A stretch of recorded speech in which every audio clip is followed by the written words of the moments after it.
Right now, let's turn to the Ford official who helps put together these sales numbers. George Pipas is the sales analyst at Ford. Mr. Pipas, welcome to Bloomberg News. Thank you, Mark. It's good to be here. Sir, talk to us about these numbers today.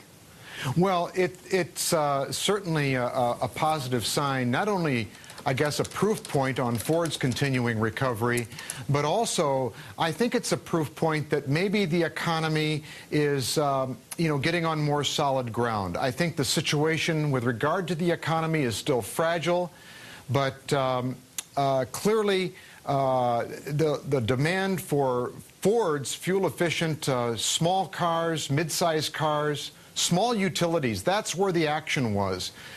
So from that standpoint, there seems to have been an economic benefit as well as an environmental benefit. And sir, we have analysts who are estimating that the annual pace exceeded 10 million for the first time this year. That's got to give you pause going forward. Well, as a matter of fact, our best guess, without knowing the full number of people that have reported, is that the annual sales pace in the month, for the entire month, was in the mid-11 million range. And probably in the last week of the month, it may well have been 15 or 16 million. Daron, who I just heard on your program, remembers that for several years we were pushing 17 million. So these numbers, for the full month at least, are nowhere near the number of new cars and trucks that consumers were buying in years gone by. But it is a positive indication that perhaps the worst is behind us.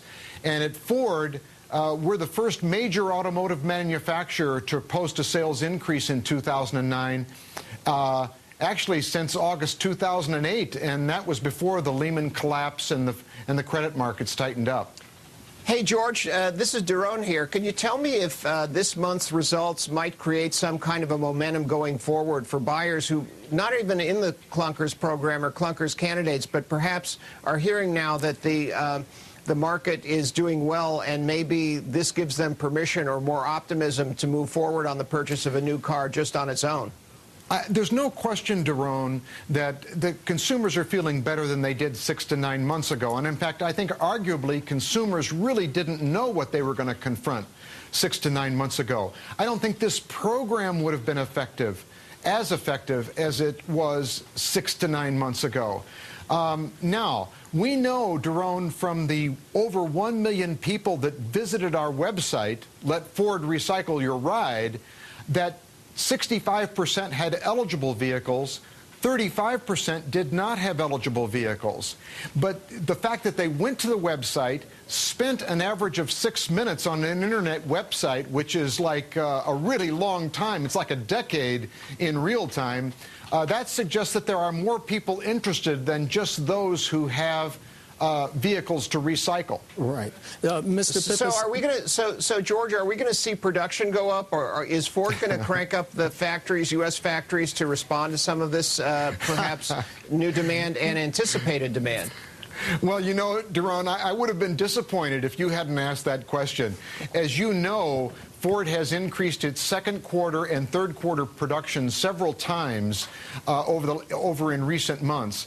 And we're going to try to take a pencil to the paper in this coming week and figure out what our next step is. Some of this volume is incremental to the 2009 calendar year. Some of it is pull ahead or even catch up from some prior period. We're going to have to figure that out. We'll be announcing our third quarter update and our first forecast for fourth quarter in conjunction with the August sales results, when we announce them on September 1st. So no new news on production now, but I can tell you that inventories are quite low, at a historic low, right. And many of the days' supply are running in the 20s or in the 30s for the most popular models that people were attracted to during this period. Mr. Pipas, we have about 30 seconds left. Can we say now that we are past the worst in the auto industry here in the United States? Well, I think we're definitely past the worst, but it's still a fragile situation. I think initially this program was designed to kind of put a little kickstart, to jumpstart the economy and provide an environmental benefit.